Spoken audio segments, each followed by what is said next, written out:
Assalamualaikum warahmatullahi wabarakatuh. Selamat pagi, siang, sore, dan malam teman-teman semua. Selamat datang di podcast Balik MTM periode 2020. Latar di belakang diadakannya podcast pada tahun ini itu adalah karena di tengah masa pandemi ini kami Balik MTM itu tidak bisa turun, tidak bisa sosialisasi secara fisik, maka dari itu kita mengadakan podcast ini.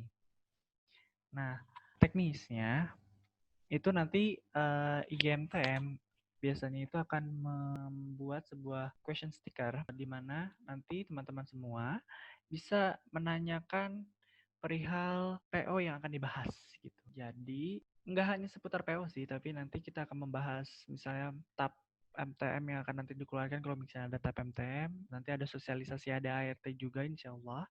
Teman-teman semua bagi yang mau ingin menanyakan perihal PO yang akan dibahas, atau tata aturan yang akan dibahas, silakan tanyakan nanti yang disediakan di IGMTM ya. Nah, kemarin kan sudah tuh di-share di IGMTM, kalau misalnya kita akan membahas tentang PO pengkaderan. Sebelum itu, izinkan saya memperkenalkan diri. Perkenalkan, nama saya Alia Farizi dan saya diamanakan sebagai Kabalek MTM UNJ pada periode ini. Dan saya tidak sendiri nih teman-teman semua.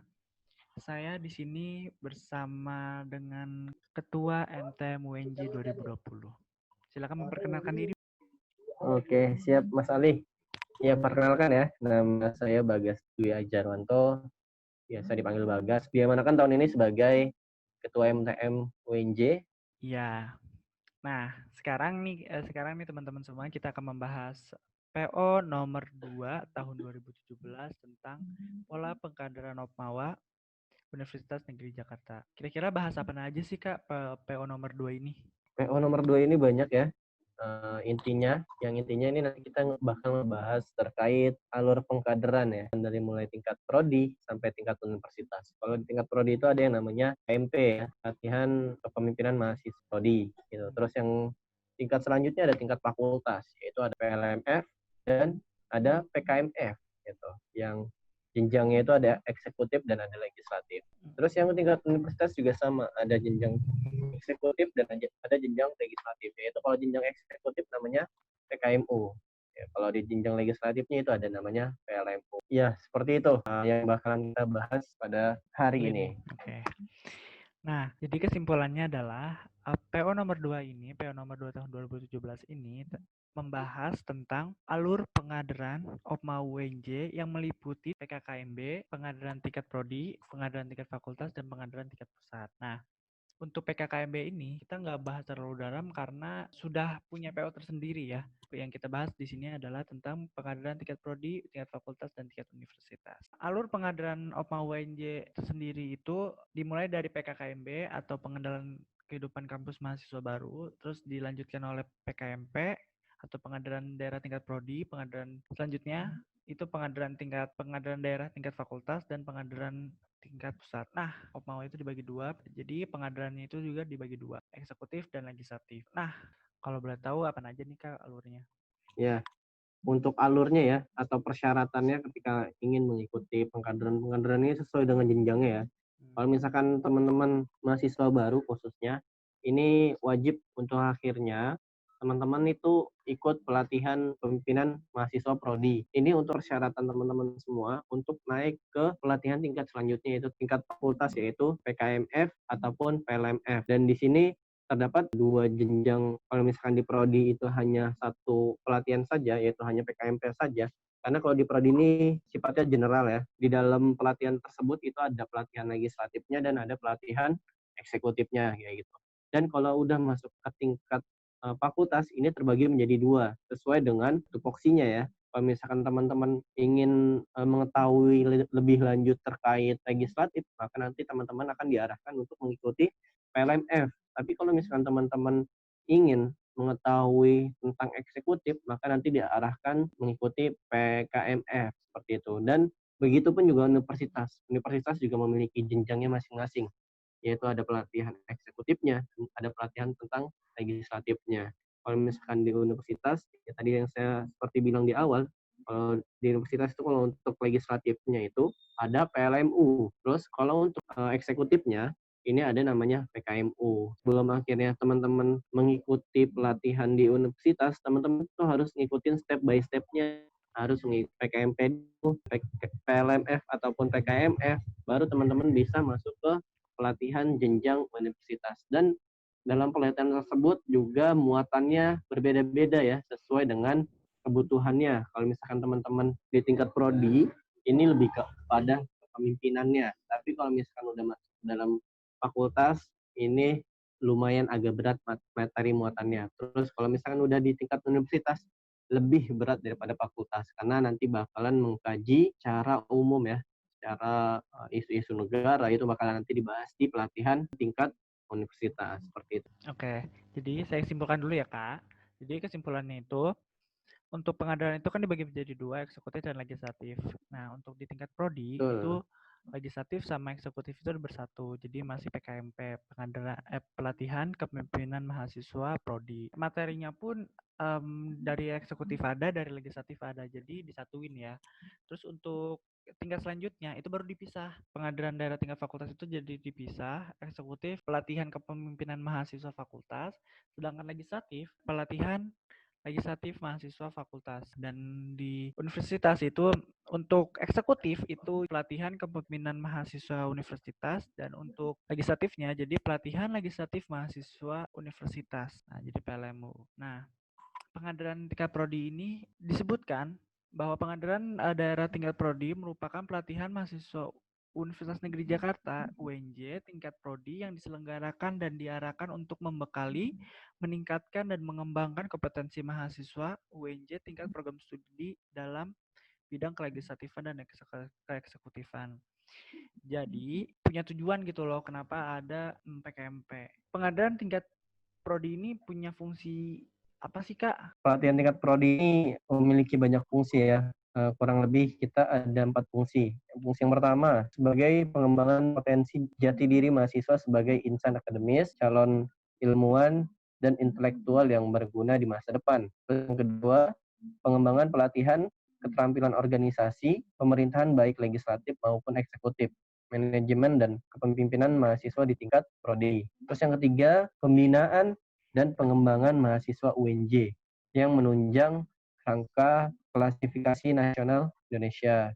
Terus yang keempat, ini ada untuk memelihara dan mengembangkan ilmu dan teknologi yang dilandasi oleh norma agama, akademis, etika, dan moral, serta memiliki wawasan kebangsaan. Seperti itu, Mas Ali. Jadi biasanya itu di pengadilan tingkat prodi ini kita tuh dilatih sebagai mahasiswa gitu, dilatih supaya jadi mahasiswa, benar-benar jadi mahasiswa. Kayak misalnya kita dilatih untuk berpikir kritis, manajemen waktu, dan kita harus tahu apa namanya, harus tahu kelemahan dan kekurangan kita supaya kita bisa mengatasinya gitu. Ya nggak sih Kakak?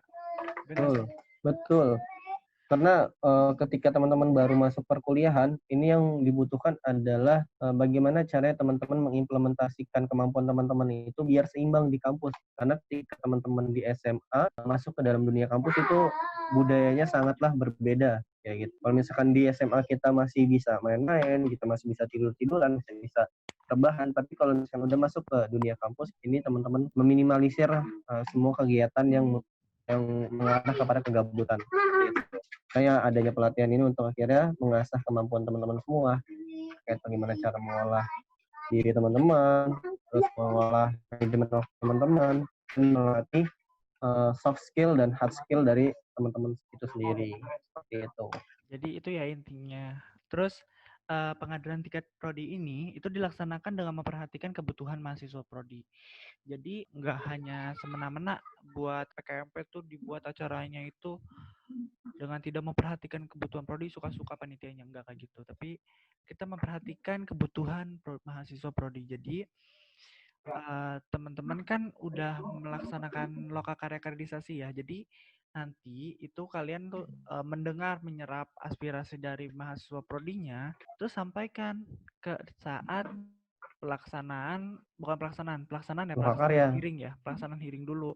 pelaksanaan hearing, nanti disahkan di lokakarya dibahas bareng-bareng di lokakarya kaderisasi kayak gitu. Pengadilan tingkat prodi juga diselenggarakan berdasarkan program pelatihan yang mengacu pada standar kompetensi pengadilan atau silabus pengadilan tingkat prodi diatur dengan keputusan lokakarya. Nah, itu nanti jadi hasil dari lokakarya kaderisasi ini nanti ada silabus. Setelah ada silabus baru bisa melaksanakan hasil-hasil yang ada di silabus. Jadi kayak materinya apaan aja, waktunya berapa menit gitu. PKMP Ini emang juga, wajib ya dilaksanakan emang Sali ya. iya wajib dilaksanakan. Kalau misalnya ingin istilahnya apa ya? Kak, bagaimana kalau misalnya ada materi yang ditambahkan dari silabus itu nggak apa-apa. Tapi kalau misalnya dikurangi itu nggak boleh. Nah, Intinya habis itu, tidak menghilangkan esensi dari isi silabus itu sendiri. iya Seperti itu. gitu. Nah, PKMP juga dapat dilakukan secara berjenjang dengan persetujuan lembaga legislatif mahasiswa daerah tingkat prodi atau tingkat fakultas. Biasanya berjenjang itu kayak gini. Biasanya itu ada 3 tahap gitu loh. Kayak misalnya pra PKMP, terus habis itu PKMP-nya, pas PKMP-nya, dan selanjutnya itu ada pasca PKMP. Biasanya kayak gitu. Nah, selanjutnya nih, peserta pengadaan tingkat prodi itu siapa sih Kak kalau berdasarkan PO ini? Pesertanya ya adalah Pesertanya. mereka-mereka mahasiswa baru tujuannya, tapi tidak menutup kemungkinan buat kakak-kakak yang belum mengikuti PKMP juga bisa untuk akhirnya mengikuti PKMP ini karena sistemnya terbuka untuk umum ya. Karena PKMP ini adalah sebagai persyaratan ya buat teman-teman semua masuk dalam organisasi yang sistemnya pemerintahan, kayak eksekutif dan legislatif kayak gitu. Jadi pesertanya adalah seluruh mahasiswa Universitas Negeri Jakarta yang terdaftar atau tercatat secara administratif di UNJ khususnya di program studinya. Jadi diperbolehkan ya Kak untuk mahasiswa baru maupun mahasiswa yang bukan baru boleh untuk mengikuti PKMP. Kalau belum PKMP ya, kalau misalnya udah PKMP ya nggak apa-apa sih kalau mau ikut PKMP sebagai peserta lagi ya nggak sih Kak? Ya nggak sih Jangan Kak? ya, nggak enak lah. Ya nggak enak sih. Ya udah. Nanti Nggak enak masa bareng maba ya. makanya biasanya itu ya ikutin aja pas maba gitu. Kalau misalnya udah setahun kan gak enak tuh kalau sama ada tingkat kan. Nah, panitianya ini dibentuk oleh lembaga eksekutif mahasiswa daerah tingkat prodi yang berkoordinasi dengan lembaga legislatif mahasiswa daerah tingkat prodi atau tingkat fakultas.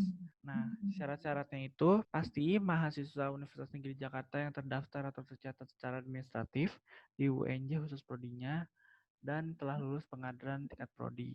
Jadi untuk jadi panitia PKMP ini harus PKMP dulu ya Kak? Betul. Jadi mereka ini adalah panitianya adalah mereka yang telah lulus di pelatihan pemimpinan mahasiswa tingkat prodi. Jadi kalau misalnya belum lulus, ya belum boleh untuk jadi panitia. Iya. Makanya nanti buat teman-teman mahasiswa baru harus bersungguh-sungguh ya dalam mengikuti PKMP karena nanti bakal ada sistem penilaiannya di sana antara lulus dan tidak lulus. Oh gitu ya Kak. Jadi harus Harus. lulus dulu baru bisa jadi panitia kayak gitu ya. Betul. Nah, selanjutnya nih Kak, pengadilan tingkat fakultas nih Kak. Kita sekarang udah ke tingkat fakultas ya, udah beda tingkat. Pengadilan tingkat fakultas kan dibagi dua ya Kak. Kepemimpinan mahasiswa tingkat fakultas berarti dan pelatihan legislatif mahasiswa tingkat fakultas. Fungsinya apa sih nih Kak? Yang pertama dulu nih buat eksekutif itu fungsinya apa sih Kak? Oke, fungsinya sama ya. Ada 4 juga, cuman muatannya berbeda. Jadi fungsi untuk pengkaderan eksekutif tingkat fakultas, yang pertama itu adalah pengembangan potensi jati diri mahasiswa sebagai insan akademis dan calon ilmuwan dan intelektual yang berguna di masa depan. Lalu yang kedua, pengembangan pelatihan keterampilan organisasi pemerintahan dalam ranah keekekutifan fakultas. Terus yang ketiga adalah pembinaan dan pengembangan mahasiswa UNJ yang menunjang kerangka kualifikasi nasional Indonesia dalam ranah keekekutifan. Terus yang keempat yang terakhir adalah untuk memelihara dan mengembangkan ilmu dan teknologi yang dilandasi oleh norma-norma agama, akademis, etika, moral, dan wawasan kebangsaan. Ya kurang lebih seperti PKMP lah. Namun muatan yang di dalamnya ini yang lebih berat kayak gitu. Itu untuk tingkat fakultas ya, yang di ranah eksekutif seperti itu. Iya, jadi fungsinya itu hampir sama sih ya. Nah, selanjutnya ini pengadaan tiket eksekutif tingkat fakultas ini dilaksanakan dengan memperhatikan kebutuhan mahasiswa. Lagi-lagi memperhatikan kebutuhan mahasiswa. Enggak hanya mahasiswa fakultas saja, tapi mahasiswa prodi bawah-bawahnya juga gitu loh. Diselenggarakan dengan berdasarkan program pelatihan yang mengacu pada standar kompetensi pengadilan atau silabus pengadilan eksekutif diatur dengan keputusan lokal karya akreditasi. Jadi benar-benar lagi disebutkan kalau misalnya pengadilan tingkat fakultas itu harus mengacu pada silabus yang telah ditetapkan pada saat lokal karya akreditasi kayak gitu. Nah, sama kayak PKMP itu bisa dilakukan secara berjenjang. Berarti pra PKMF, pas PKMF dan pasca PKMF. Iya, seperti itu. Nah, selanjutnya nih pesertanya siapa aja sih, Kak? Biasanya eksekutif tingkat fakultas nih PKMF itu biasanya pesertanya siapa aja sih, Kak? Oke, pesertanya itu adalah eh, seluruh mahasiswa Universitas Negeri Jakarta yang terdaftar atau tercatat secara administratif di UNJ yang khusus prodinya dan atau fakultasnya yang telah mengikuti dan atau dinyatakan lulus pengkaderan tingkat prodi kayak gitu. Ya, jadi PKMP dulu baru PKMF gitu ya nggak sih, Kak? Ya, Betul, jadi ya benar ya. harus PKMP dulu dan dinyatakan Dinyatakan lulus lulus ya. kayak gitu. Panitianya ini dibentuk oleh siapa sih? Betul. Dan syarat-syaratnya apa aja sih supaya jadi panitia PKMF itu? Syarat-syaratnya ya.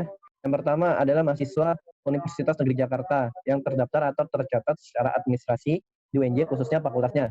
Terus yang kedua, telah dinyatakan lulus pengkaderan eksekutif di tingkat fakultas atau PKMF kayak gitu.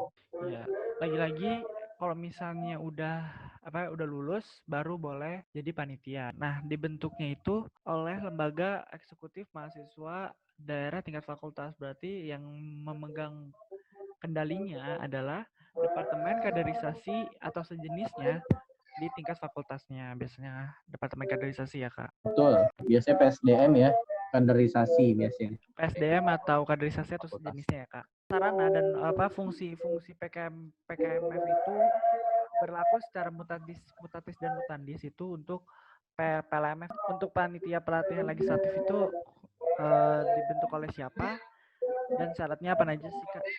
Oke, untuk panitia legislatif ini dibentuk oleh Badan Kaderisasi atau biasa disebut Bakar, Badan Kaderisasi yang ada di legislatif tingkat fakultasnya masing-masing ya. Terus ada pun juga syarat menjadi panitianya. Yang pertama adalah mahasiswa UNJ yang terdaftar atau tercatat secara administrasi di UNJ. Terus yang kedua adalah telah mengikuti dan atau dinyatakan lulus pengkaderan legislatif tingkat daerah. Yang ketiga ini khusus sebenarnya merupakan anggota legislatif mahasiswa. Mereka-mereka ini yang menjadi panitia di PLMF itu adalah anggota-anggota legislatif itu sendiri kayak gitu. Jadi selain anggota aktif legislatif ini tidak diperkenankan untuk menjadi panitia. Iya. Nah, selanjutnya ini pesertanya siapa aja sih, Kak? Untuk pelatihan legislatif tingkat fakultas itu? Pesertanya, oke. Pesertanya sama ya seperti pelatihan eksekutif tingkat fakultas, yaitu pesertanya itu ada seluruh mahasiswa UNJ yang terdaftar atau tercatat secara administrasi di UNJ khususnya prodi dan atau fakultas yang telah mengikuti dan atau dinyatakan lulus pengkaderan tingkat prodi. Jadi ya kurang lebih sama ya seperti sebelum-sebelumnya. Ketentuannya itu diatur di Lokakarya ya. Ketentuannya diatur di dalam Lokakarya kaderisasi legislatif UNJ yang telah disahkan kayak gitu. Oke. Jadi peserta pelatihan legislatif ini pertama itu ya pasti mahasiswa UNJ ya yang terdaftar aktif Ya, dan pasti dong. udah mengikuti PKMP dan dinyatakan lulus ya, Kak, dinyatakan lulus PKMP baru kalau misalnya ada ketentuan lebih lanjut syarat-syaratnya apa aja itu nanti diatur oleh lokal kaderisasi. Jadi apa yang namanya Iya. kesepakatan antara lembaga legislatif dan lembaga legislatifnya sama sama lokakarya kaderisasinya mungkin. Nah, terus selanjutnya itu ada pengadaan tingkat universitas nih Kak, tingkat paling tinggi, tingkat pusat. Kan itu dibagi dua lagi nih Kak. Jadi pengadaan eksekutif yaitu PKMU atau pelatihan kepemimpinan mahasiswa universitas dan pelatihan legislatif mahasiswa universitas atau PLMU. Nah, PKMU sama PLMU itu sebenarnya berlaku mutandi sama PLMS sama PKMF ya Kak. Jadi sama pengertiannya, sama fungsinya. Tapi kalau tingkat fakultas itu berarti ya cuma di fakultasnya aja, ranah fakultasnya aja. Dan sedangkan untuk universitas itu berarti ranahnya ranah universitas ya Kak? General ya, ada semua fakultas yang ada di UNJ. Ya, sifatnya general kalau di tingkat universitas. Karena di sana ada berbagai macam fakultas kayak gitu. Karena nanti di sana juga ada pembahasan terkait isu-isu yang ada di negara kayak gitu. Materi-materinya muatannya sangat berat sesuai dengan tingkatannya. Jadi kalau misalnya udah PKMU itu istilahnya kita udah mumpuni untuk mengkaji isu-isu yang ada di negara ya Kak. Dipercaya untuk bisa berpikir kritis untuk mengkritisi isu-isu yang ada di negara gitu. Jadi nggak hanya di lingkungan UNJ aja. Nah, selanjutnya ini ada tentang lokakarya kaderisasi nih Kak, lokakarya kaderisasi Opma UNJ. Lokakarya kaderisasi yang pertama adalah forum tahunan yang diadakan untuk membahas pengkaderan di tingkat Opmawa UNJ dari mulai tingkat prodi sampai tingkat universitas. Terus lokakarya juga dibagi atas lokakarya kaderisasi legislatif dan lokakarya kaderisasi eksekutif mahasiswa UNJ yang dilaksanakan secara bersama. Jadi dalam lokakarya itu ada forum legislatifnya, ada forum eksekutifnya juga kayak gitu. Terus yang ketiga, waktu penyelenggaraan lokakarya kaderisasi UNJ ini dilakukan dalam bulan pertama setelah rapat kerja bersama atau sejenisnya ya dalam periode kepengurusan Opmawa UNJ saat itu kayak gitu. Jadi Mas Ali. Singkatnya itu kalau kaderisasi itu kayak keputusan pola pengkaderan tahun periode itu menyusun ya, lebih menyusun silabus ya. Ya, menyusun silabus. Betul, menyusun silabus. Dan enggak hanya silabus aja sih Kak, tapi kayak kesepakatan di luar silabus. Misalnya tadi itu udah disebutin tuh di PLMF gitu.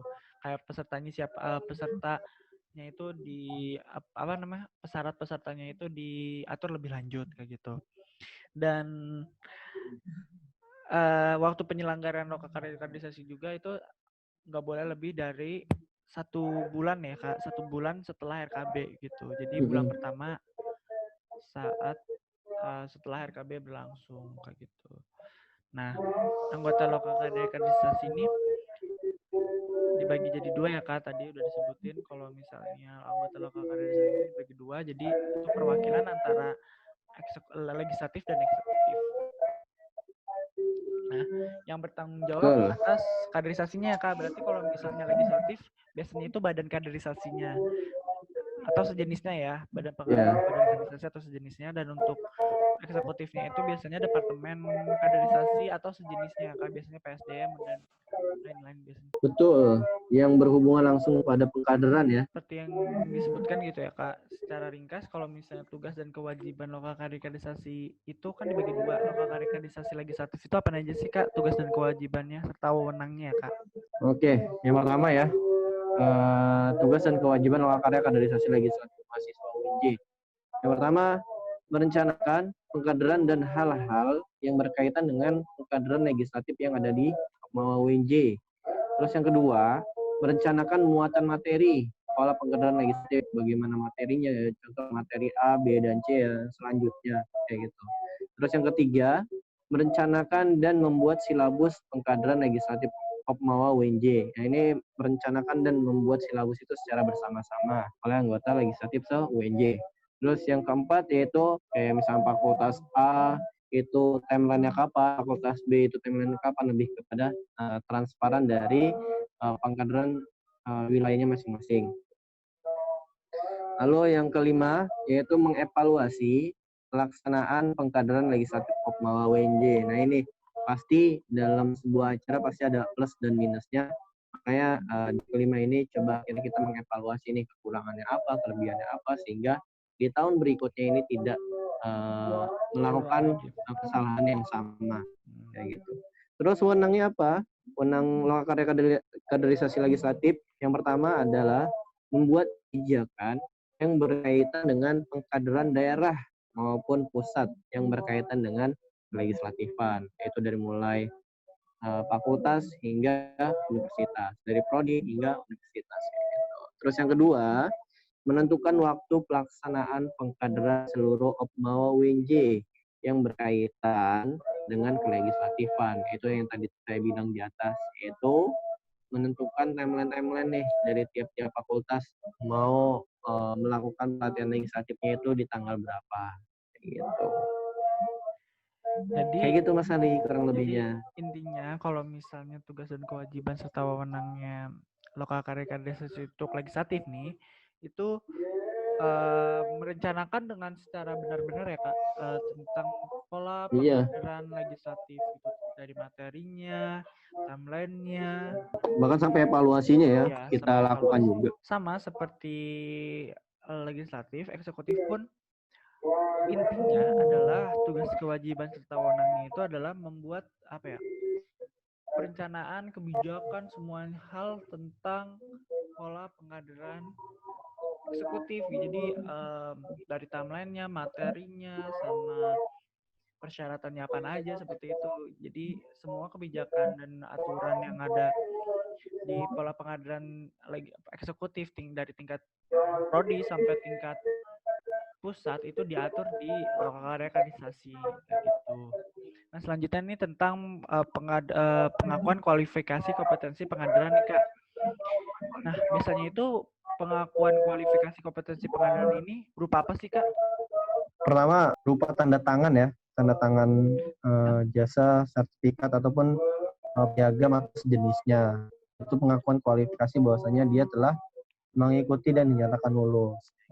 Ada tanda tangannya dari mulai tanda tangan ketua BEM, yaitu ketua legislatif, atau ketua departemen atau badan, bahkan sampai dosen pembimbing atau pembina. Ini juga menandatangani sertifikat ataupun piagam dan sejenisnya kayak gitu. Ya, jadi pengakuan kualifikasi ini berupa tanda jasa ya Kak, tanda jasa, sertifikat dan atau piagam atau sejenisnya. Jadi isinya itu apa aja biasanya.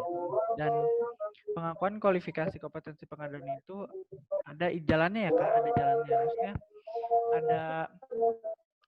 ada regulasinya untuk mengeluarkan sebuah pengakuan kualifikasi kayak gitu. Jadi pengakuan kualifikasi itu dikeluarkan setelah Lembaga Legislatif Mahasiswa Universitas Negeri Jakarta mengeluarkan surat keputusan sebagai izin pembuatan sertifikasi pengadilan. Nah, itu nanti seperti ini. Kalau misalnya lebih singkatnya itu misalnya PKMP itu nanti BEM panitianya PKMP ini menyerahkan surat keterangan kepada lembaga legislatif. Nanti kalau misalnya di sini berarti LLMP-nya, LLMP sejenisnya. Nanti LLMP-nya ini mengeluarkan surat keputusan sebagai izin pembuatan sertifikasi pengadilan. Nah, surat keputusan ini dikeluarkan oleh lembaga legislatif.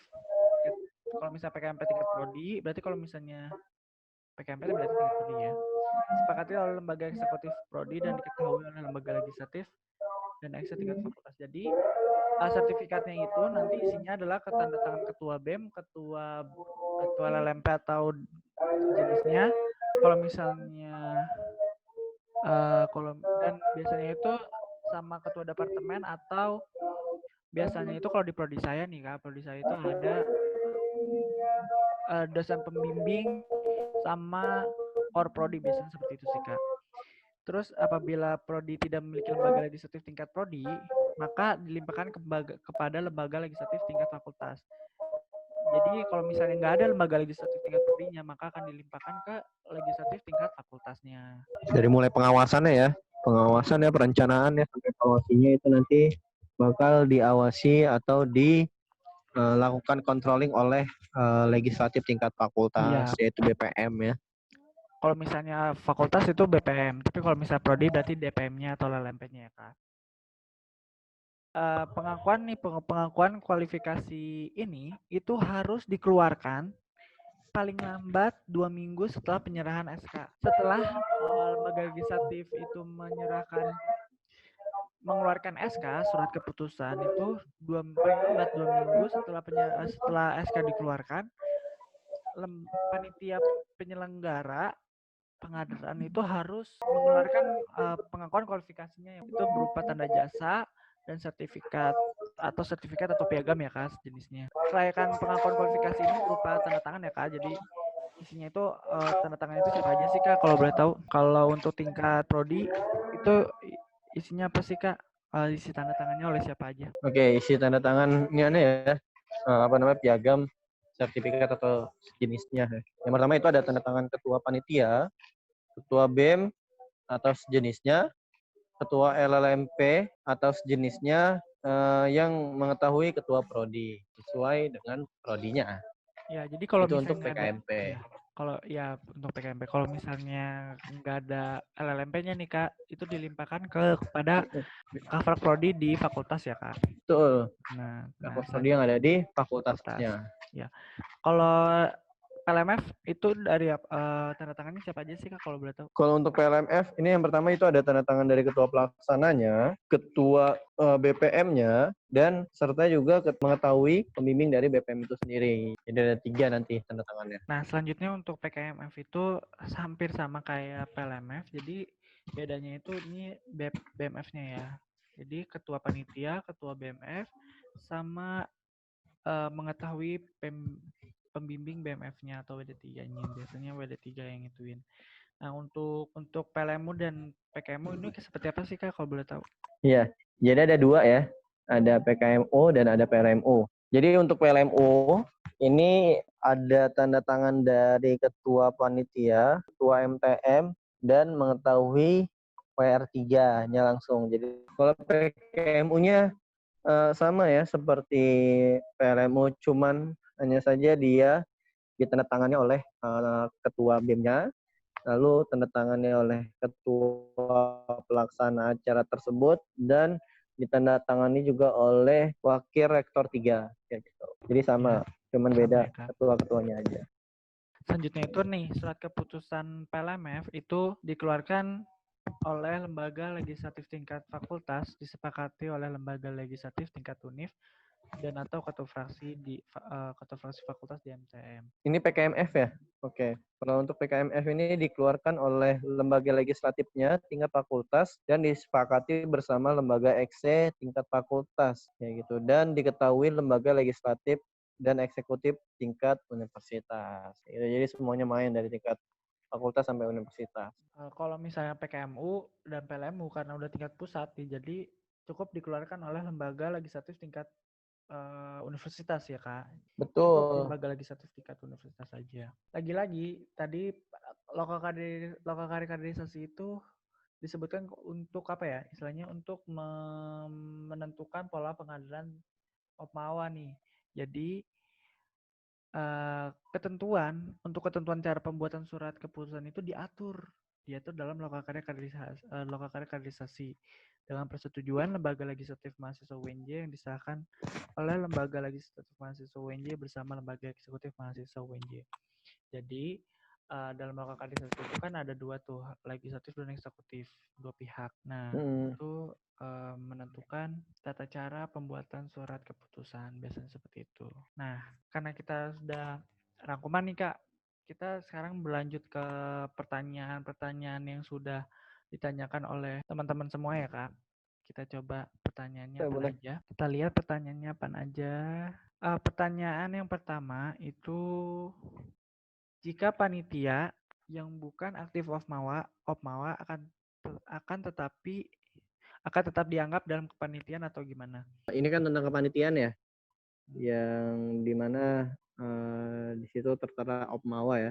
Jadi di pasal 22 ini berlaku secara mutatis dan mutandis. Kalau misalkan untuk tingkat universitas ya, jadi berlaku sesuai dengan kondisi yang ada di fakultas kayak gitu.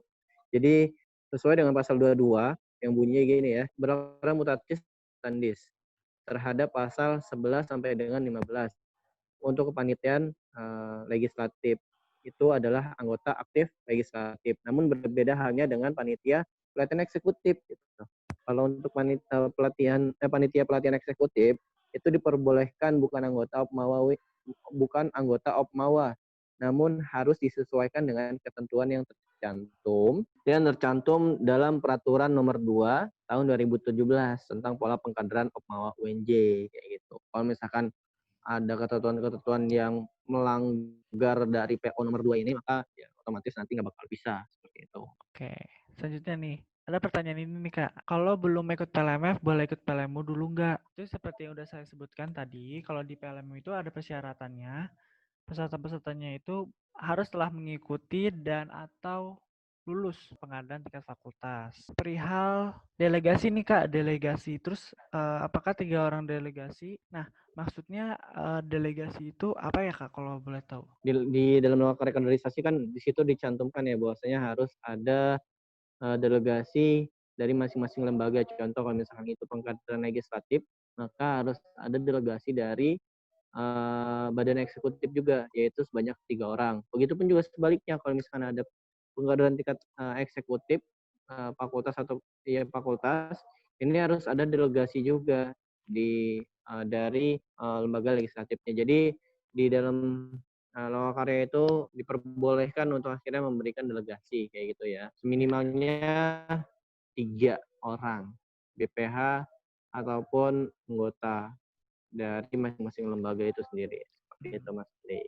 Terus kalau 3 orang delegasi ini tetap ikut penugasan PKMF atau PLMF-nya nggak sih Kak? Kalau tingkat fakultas ya? Jelas Harus ikut ya. harus ikut. Nah, jadi 3 orang Harus delegasi ikut. ini jadi Karena peserta kan ya. sesuai dengan ketentuan ya, dari ketentuan yang telah dibuat sama panitia, baik itu penugasan, baik itu tertib. Nah, berarti 3 orang delegasi ini jadi peserta Seperti ya Kak? layaknya jadi peserta lah, Iya, dia jadi mengerjakan peserta. tugas. Sanksinya apa sih Kak kalau misalnya nggak mengikuti delegasi gitu loh? Oke, kalau yang saya pahami dalam silabusnya ya, ini yang silabus yang sudah jadi. Jadi kalau yang saya pahami di sini nggak ada sanksi ya, nggak ada sanksi terkait delegasi ini gitu, karena nggak tercantum sanksi di dalam lokakarya kayak gitu atau silabus. Jadi yang saya pahami di sini adalah ya, mereka-mereka yang tidak memberikan delegasi ini mereka yang tidak yang akhirnya tidak diberikan sanksi gitu, baik sanksi moral ataupun sanksi hukum. Tapi ini kegiatan ini sebagai penunjang kemampuan teman-teman semua untuk akhirnya teman-teman tahu nih bagaimana sih pola legislatif, bagaimana sih pola eksekutif, sehingga tujuan dari delegasi ini adalah untuk akhirnya teman-teman itu mengetahui pola-pola dari legislatif, pola-pola dari itu seperti apa, dan menjadi pengetahuan yang lebih untuk mengikuti setiap pengkaderan yang ada di Opmawa UNJ itu sendiri, baik itu legislatif ataupun eksekutifnya kayak gitu. Eksekutif berhak tahu legislatif itu kayak gimana supaya saling mengerti gitu loh. Dan legislatif itu berhak tahu kalau misalnya pengadilan